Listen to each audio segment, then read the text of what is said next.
Welcome back. Calm now partially returned to the Paris suburb of Nanterre after the killing of a teenager by police, triggering nearly a week of unrest around the country. Flowers and protest signs placed on the spot where the 17-year-old of North African descent was killed during a traffic stop in Paris last Tuesday. Police officers patrolled the area. A row of police vans were parked along the road. Mass riots ending in torched cars, looted stores and police stations being targeted swept through the city and spread to other areas. The killing of the teenagers revived long-standing questions about the state of French police and the inability of consecutive governments to reform an institution bound by powerful unions. The mayor of a Paris suburb, Vincent Ginbrun, is dismayed by an attack on his home yesterday. His wife and one of his children were hurt when their house was raided and then set alight by protesters. Ginbrun described the incident as an attempted murder of cowardice. Police have urged those with information to come forward. Il n'y a aucun doute sur le fait qu'ils voulaient brûler la maison et de fait, à partir du moment où ils ont compris qu'il y avait quelqu'un à l'intérieur parce que des lumières se sont allumées, loin d'arrêter, au contraire, ils ont déclenché une salve de tirs de mortier qui était complètement folle. Oui, on est très fatigué, on est exténué, on est triste, on est en colère, on a peur. Et en même temps, on tient debout. Juste en venant, on m'annonçait que l'opération de ma femme s'était bien passée et qu'elle ne devrait pas tarder à se réveiller. Donc on prend chaque petite victoire, chaque petit bonheur comme ils viennent. Dr. Itay Lotem is a senior lecturer in French studies at the University of Westminster in the UK. Dr. Lotem, good afternoon to you and thank you for your time. How big a factor is race in all of this in France, and in particular the way that French people treat Muslim people and people of the Muslim faith in France? Well, so first of all, thank you for inviting me. Now, there is always a very kind of specific place for race for all of this in France. Now, the thing, of course, is that if you look at the way these specific sort of events or this wave of unrest has actually unfolded, is that they come from a very specific place of these banlieues, the suburbs that have been neglected for over now 40, 50 years. A part of this neglect is, of course, their position in the very outskirts of the suburb. Of much of the policing that has affected this neglect has been very racist policing. But at the same time, it is very hard to actually say this is all about race. This is all about anti-Muslim racism, Islamophobia. Also, because many of the young people who actually come out to the street to show their anger, to show their frustration at years of disenfranchisement, do not necessarily do it as, let's say, Muslim against Islamophobia, but really against this kind of very systemic type of racism, neglect. And also the fact that these suburbs have been neglected for such a long time is, of course, related to the fact that many of their inhabitants are not white, are people on what you can say, quote unquote, on the margins of the, again, quote unquote, colorblind French Republic. So again, race is very much at the heart of things, but not necessarily in the most, how can you say, most explicit of ways, if that makes sense. It seems the protests are happening in different places, so they're more intense in particular places. Is that because those places have been more neglected? And almost as a consequence, although all of these things are related to each other, it is more likely that more of the residents who live there are black. So, actually, interestingly, this time around, the protests seem to have actually been as good as everywhere in very different types of cities. I mean, even in the center of France, a relatively well-off city in the very center of France. But if you look at where all of these protests start, basically the very heart of the protest where these protests got launched this time, as well as 2005, we are talking about this wave of protests as not being something entirely new. These are often suburbs, oftentimes of Paris, of Greater Paris, that have been neglected in every possible way. There have been there have been relatively few services.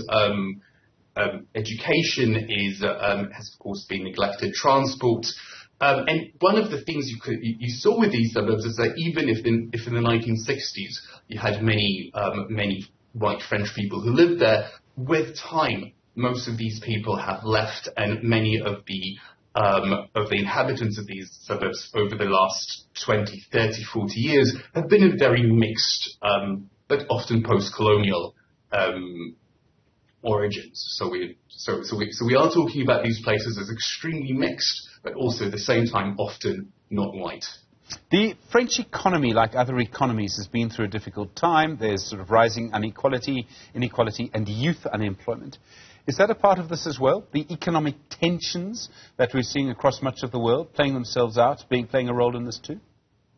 Of course they do. Many of the things, much of the neglect that you see in these suburbs is, of course, a sort of exacerbated sense of general sort of stagnation. At the same time, if you want to talk about the big picture, the French economy over the last few years has not actually been doing that badly. It has actually been going through a relatively sort of good period, if we want to say it.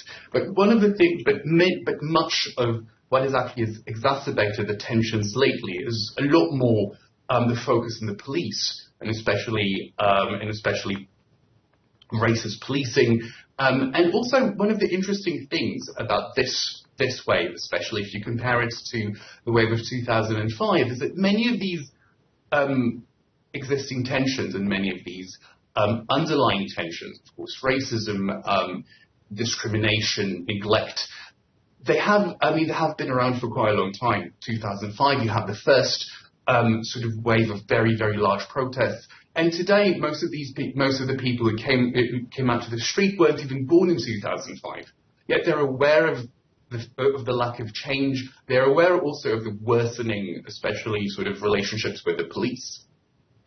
There are many different things going on here. So in South Africa, because of our history, because of the fact that South Africans come from many different backgrounds, we speak many different languages, we talk about race using designations all the time. We talk about the fact that we're black or white or colored or Indian. In the United States, you see the same thing. People talk about being a white American or an African American, or whichever designation they prefer.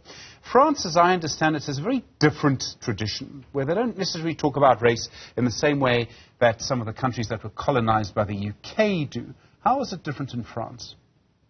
So, to try and explain it in the easiest possible way, is that officially in terms of the, let's say, the legal status and also the designation of communities in France, nothing really matters as long as a person is a citizen of the French Republic. The French Republic is officially supposed to be quote-unquote colour-blind and does not see race. And therefore, the state itself cannot officially discriminate. That, in many cases, makes it very hard to actually talk about racism without race, and also about the different types of, let's say, of race in its more social fabric, and it's more sort of social sort of categories, especially also because socially, or at least politically, talking about race also sends the debate back to actually racist and racial theories of the 19th century, of the Nazi era. So it is a very difficult sort of vocabulary to talk about. Like, on the one hand, it is impossible to actually officially address race openly. At the same time, it is very hard to talk about racism without talking about race and the kind of social categories that underpin racism. And it's quite clear that racism does exist in France, despite whatever sort of colourblind ideas of the Republic has of itself. Do you think these protests and just the general sense of what's happened in France is sort of putting that idea under pressure, that actually the state can't be colourblind?